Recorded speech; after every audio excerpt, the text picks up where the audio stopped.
اب کیا ہے؟ جگہ تیار کرتا ہے. لکھا ہے کہ میں تمہیں ان برے لوگوں میں نہیں رہنے دوں گا، میں جاتا ہوں اور تمہارے لیے جگہ تیار کرتا ہوں تاکہ جہاں میں ہوں وہاں تم بھی ہو. اور اس طرح مسیح کا مردوں میں سے جی اٹھنا ہمارے لیے نجات کا دروازہ کھولتا ہے. عزیزو، ایسٹر سیزن جو ہے ہم 4 دن کا مناتے ہیں. یہ گڈ فرائیڈے سے شروع ہوتا ہے، ایسٹر اور ایسٹر منڈے تک اس کے 4 دن اس کی سیلیبریشن ہوتی ہے. اور مختلف وہ ہیں پہلو ہیں جہاں ہم گڈ فرائیڈے کو اس کی موت کو سیلیبریٹ کرتے ہیں، دوسرے دن اس کے قبر میں رہنے کو سیلیبریٹ کرتے ہیں، اور تیسرے دن جب وہ جی اٹھتا ہے اس نجات کو سیلیبریٹ کرتے ہیں. اور میرے عزیزو، چوتھا دن جو ہے ہم اسے کس طریقے سیلیبریٹ کرتے ہیں؟ کیا ہے وہ چوتھا دن؟ کیا ہے؟ آج ہم دیکھیں گے کہ چوتھا دن جو ہے کلام میں اس کا ذکر ہے. انگلش لٹریچر میں اس کو 4 دن کا سیلیبریشن کہا گیا ہے. چوتھا دن میرے عزیزو، میرے بھائیوں، میری بہنوں، چوتھا دن وہ ہے جب خداوند یسوع مسیح آسمان سے اترے گا اور ہمیں اپنے ساتھ آسمان پر لے جائے گا. یہ چوتھا دن ابھی ہم نے سیلیبریٹ نہیں کیا. عزیزو، ہم نے اپنے آپ کو اس چوتھے دن کی سیلیبریشن کے لیے تیار کرنا ہے. 3 دن کی سیلیبریشن ہم اپنی زندگیوں میں ہر سال کرتے ہیں، دعائیں کرتے ہیں، معافیاں مانگتے ہیں، لیکن ہمیں چوتھے دن کی سیلیبریشن کے لیے بھی اپنے آپ کو تیار کرنا چاہیے. اب جیزس کی پیدائش جو ہے وہ اس کا اصل مقصود تھا کہ اس نے خدا نے اب ایک ایسی قربانی کو چنا جس کا خون پاک تھا. وہ کسی جانور کا خون نہیں تھا، وہ کسی انسان کا خون نہیں تھا، وہ کسی ایسی چیز کا خون نہیں تھا جو سمندر میں ہو. وہ پاک خون تھا، جس خون کا تعلق خدا کے روح سے تھا. کیونکہ جبرائیل فرشتے نے مریم کو پیغام دیا تھا کہ تو روح القدس کی قدرت سے حاملہ ہوگی اور تیرے بیٹا ہوگا اور اس کا نام یسوع رکھنا. یہ روح القدس پاک روح ہے جو خداوند یسوع مسیح کو اس دنیا میں لاتا ہے. عزیزو، خداوند یسوع مسیح کی پیدائش ہوتی ہے، پھر ان کا ایک سفر شروع ہوتا ہے. 40 دن کے لیے وہ جنگل میں بھیج دیے جاتے ہیں، شیطان سے آزمائے جاتے ہیں. وہاں وہ شیطان کو شکست دیتے ہیں. ان کا دنیاوی سفر شروع ہوتا ہے، معجزات کا سفر شروع ہوتا ہے. معجزے کرتے ہیں، مردے زندہ کرتے ہیں، بیماروں کو اچھا کرتے ہیں، کوڑیوں کو پاک صاف کرتے ہیں، اور ایسی بیماری سے لوگوں کو نجات دیتے ہیں جس کا آج تک دنیا میں علاج ہی نہیں ہے. لیکن انہوں نے اپنی زندگی میں پوری بھیڑ کے سامنے، دنیا کے سامنے کہا تھا، فقیہ اور فریسیوں کو اپنے متعلق کہا تھا کہ اگر تم اس مقصد کو ڈھا دو گے تو میں اسے 3 دن میں کھڑا کر دوں گا. لیکن وہ اس کو نہیں سمجھے تھے.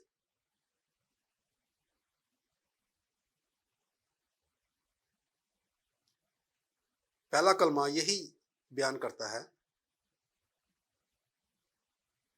کہ ان کو معاف کر کے کہ یہ نہیں جانتے کہ کیا کرتے ہیں.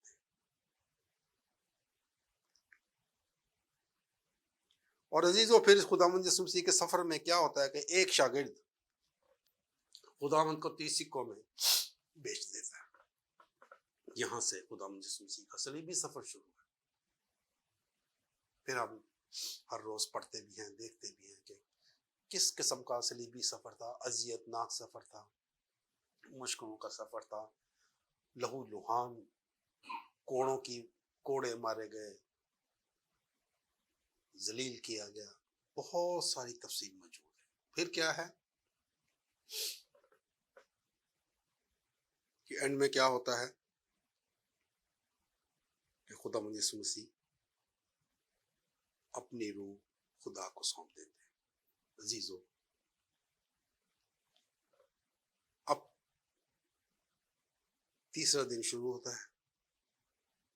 مریم مگدلینی اور چند اور عورتیں یہودی دستور کے مطابق قبر پر خداوند یسوع مسیح کی لاش کو خوشبو لگانے جاتی، یہ ان کا دستور تھا۔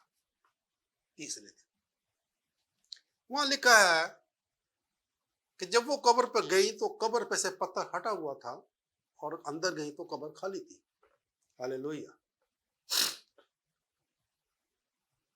مقصد یہ ہوا، مطلب یہ ہوا کہ خداوند یسوع مسیح اپنے کہنے کے مطابق مردوں میں سے جی اٹھے، لیکن وہ نہ سمجھی، اور خداوند یسوع مسیح ان کے پاس موجود ہوئے، اور انہوں نے لکھا ہے کہ اسے اس قبرستان کا، اس علاقے کا مالی سمجھ کر اس سے پوچھا کہ بھائی، ہمارے یسوع مسیح کو کون لے گیا؟ کہاں گیا؟ قبر تو خالی ہے، اندر کفن پڑا ہے۔ لکھا ہے کہ خداوند نے ان سے کہا کہ زندہ کو مردوں میں کیوں ڈھونڈتی ہو؟ عزیزو، بڑی ہی غور طلب بات ہے کہ مردہ کو زندوں میں کیوں ڈھونڈتی ہو؟ میرے عزیزو، آج ہم اپنی زندگیوں پر غور کریں۔ ہم آج بھی خداوند یسوع مسیح کو مردوں میں ڈھونڈ رہے ہیں۔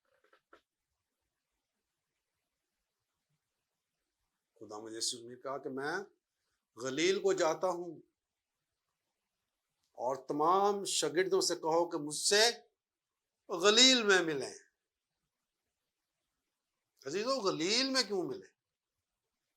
اور کوئی جگہ نہیں تھی۔ غلیل ایک ایسا علاقہ تھا جہاں خداوند یسوع مسیح اکثر اپنے شاگردوں کے ساتھ بیٹھ کر ان سے کلام شیئر کرتے تھے، ان کو بلیس کرتے تھے، ان کو آنے والی زندگی کے لیے تیار کرتے تھے۔ غلیل کا علاقہ خداوند یسوع مسیح کو پسند آتا تھا، اور پھر انہوں نے شاگردوں کو اسی لیے غلیل میں بلایا، وہاں چلے گئے۔ وہ وہاں قبرستان میں بھی، گتسمنی باغ میں بھی جہاں ان کی قبر تھی، وہ وہاں بھی اپنے شاگردوں کو مل سکتے تھے، لیکن وہاں وہ ان کا انتظار کر رہے تھے۔ میرے عزیزو، خداوند یسوع مسیح آج بھی ہمارا غلیل میں انتظار کر رہا ہے کہ ہم اس کے جی اٹھنے کی خوشی کو منائیں، ہم اسے مردوں میں نہ ڈھونڈیں، ہم اسے مردوں والی زندگی میں ابھی تک نہ رکھیں، وہ جی اٹھا ہے۔ میرے عزیزو، خداوند یسوع مسیح کا جی اٹھنا ہمارے لیے باعث خوشی ہے، باعث برکت ہے، باعث نجات ہے۔ یہی خدا کا پروگرام تھا۔